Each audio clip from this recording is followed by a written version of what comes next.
Hi friends, welcome back to my channel. I'm Kelly. I'm happy you're with me today. Happy November. How was your October? Please let me know in the comments how your October went, what your favorite things you read were, because I'm going to be wrapping up my October reads and telling you my TBR for November. So I don't have any of my October reads handy right now, so I'll just be popping up the pictures, doing that for some of my November TBR as well. We are just going to get going and go for it.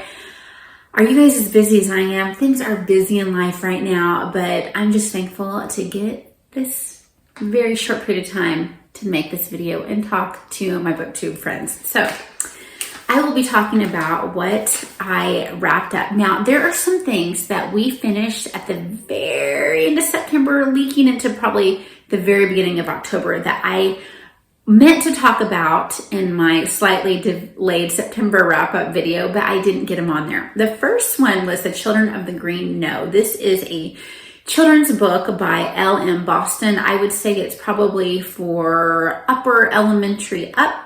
And this is about a little boy. He goes to stay with his great-grandmother, and he starts sensing like that there's something going on around him, and some children from the past that are no longer with us, they're little ghosts, come and visit him. I thought this was a sweet story. It was heartwarming, and I loved the way the writer described things.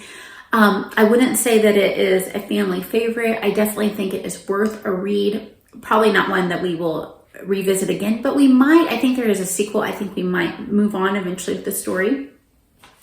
One that I forgot to mention that I read to my youngest son, who just turned 10 but was 9 when we read it, is The Jacket by Andrew Clements. Now, this was this dealt with a little boy who I think is about 12, and he sees another little boy when he's trying to find his brother and give him his lunch money, wearing what he thinks is his brother's jacket. And he knows it's a very unique jacket and no one else should have it. And so he accuses this little boy, who happens to be African American, of taking it.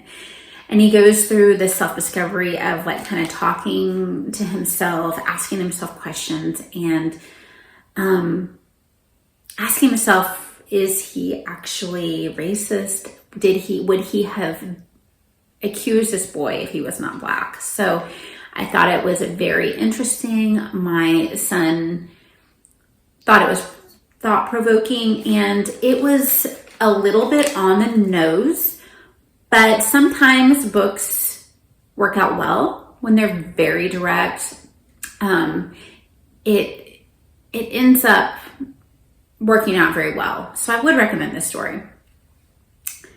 Very fun book. Next, Mooses with Bazookas by S.D. Smith. Now, he is known, and I have sung his praises on my channel before, for the Green Ember series.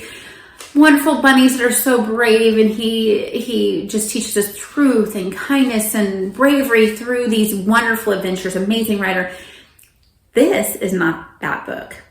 This was just hilarious stories. A lot of them were epistolary letters from Captain Warmbottom, who's stuck on an island. My kids were howling. They were laughing so hard. We listened to this one. It was so funny, but he manages to like sneak some little truths in here and there, because it's S.D. Smith, but it was hilarious. All right, my Victober reads. I read The Pickwick Papers by Charles Dickens with Courtney Reeves, and we started this in September and finished in early October.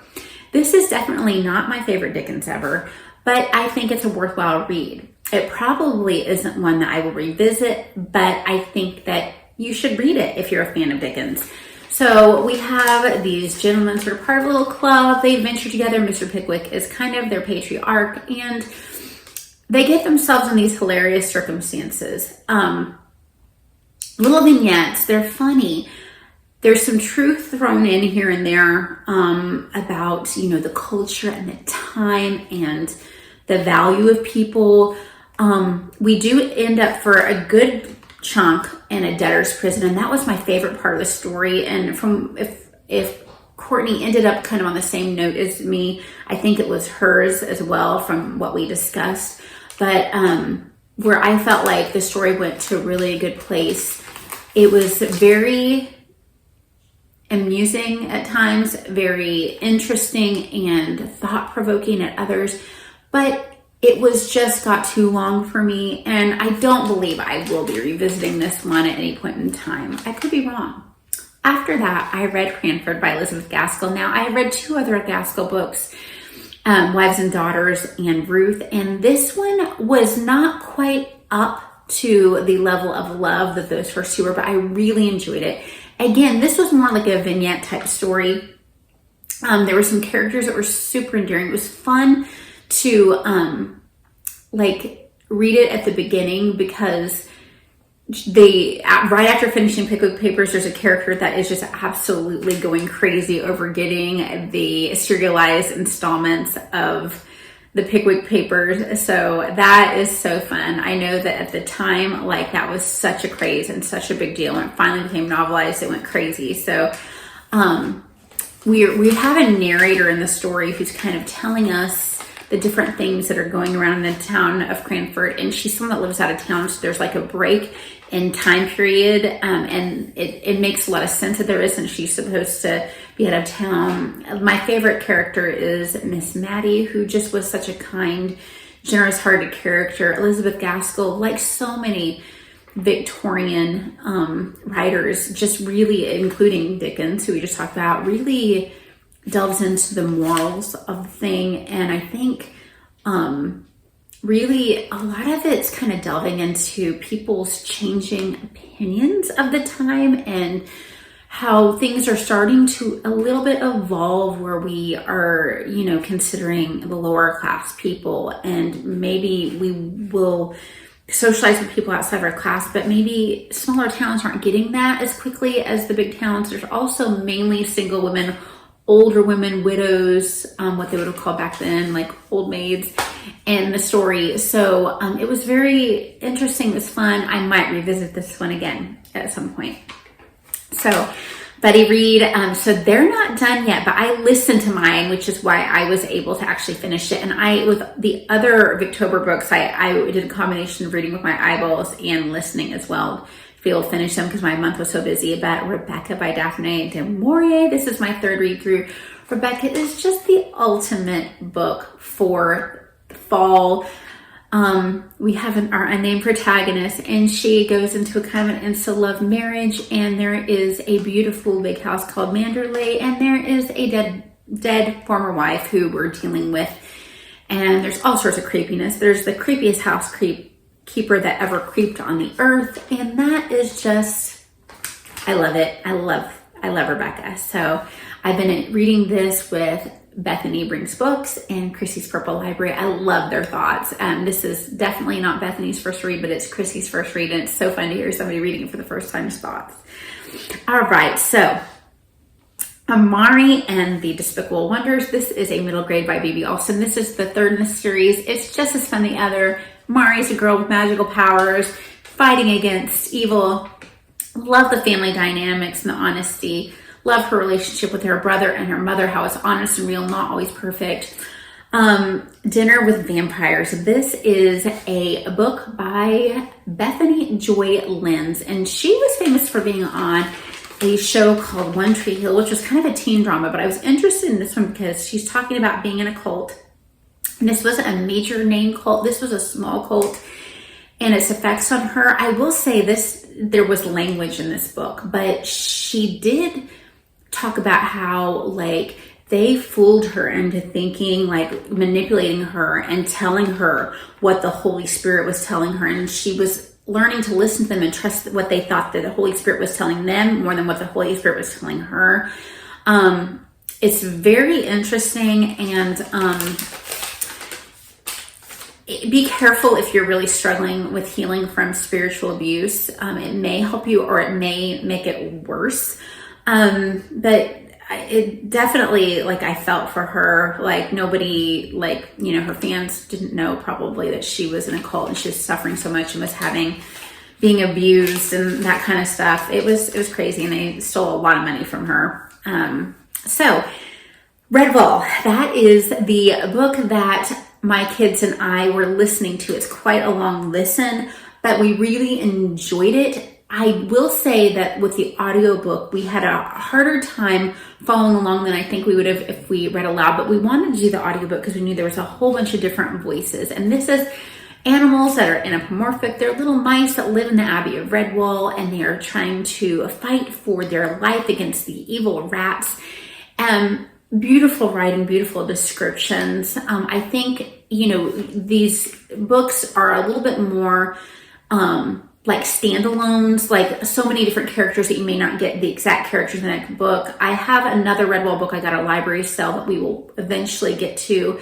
We did this in place of an Oldfashioned Girl because I've been waiting to get the audio book from the library for a long time. So then now we're listening to an audiobook of An Oldfashioned Girl by Louisa May Alcott, and we're really enjoying it. Of course, I read it before, but it is a little bit moralistic, but we're loving it. This is a girl that, goes to visit. She's a sweet girl from the country, and she goes to visit relatives in the city, and just the simple things in life are the best things.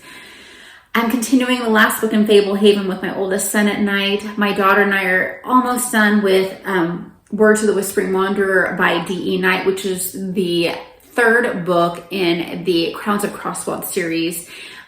Liking both of those so far. The Words of the Whispering Wanderer goes a little bit too much in copying Harry Potter, I think, at times. And so that is kind of wrapping up where I am with my October reads. So what am I going to read in November? Well, first of all, the historical fiction book, A Girl Called Sampson by Amy Harmon, is going to be a buddy read I am going to do with Bethany's bookshelf. Yes. I get my Bethany's confused sometimes. I have Bethany's bookshelf and I have Bethany Brings Books. This is Bethany's bookshelf, and Bethany actually doesn't live too far from me. So hopefully we'll be chatting, on Instagram while we read, and hopefully at some point we could meet up in real life, which would be awesome. And then I'm going to be reading The Hidden Life of Trees by Peter Wolfheston. And I am so excited about reading that one and just learning about some nature things. Trees are just so fascinating, so beautiful, such an integral part of our lives. And then I'm reading right now, I just started Shelterwood by Lisa Wingate. This is an interesting kind of dual timeline book, and it's kind of centered around a state park in Oklahoma. So I am looking forward to that. And last but not least, I am going to be reading Reflections of the Psalms by C.S. Lewis. I have such a busy month that I don't think I'm going to be able to really participate in the C.S. Lewis marathon that's going on, but I wanted to shout out those ladies. I wanted to read at least one C.S. Lewis book. So Morgan's Endless Bookshelf came up with the idea for the marathon, and In Search of Wonder is going to be coming along with her, and so is Old American Spirit, 3 of my favorite booktube friends. So support them and that readathon, and that's all I have right now. I'm sure I will add more in for myself and for the kiddos. I hope that you read a lot. Bye-bye.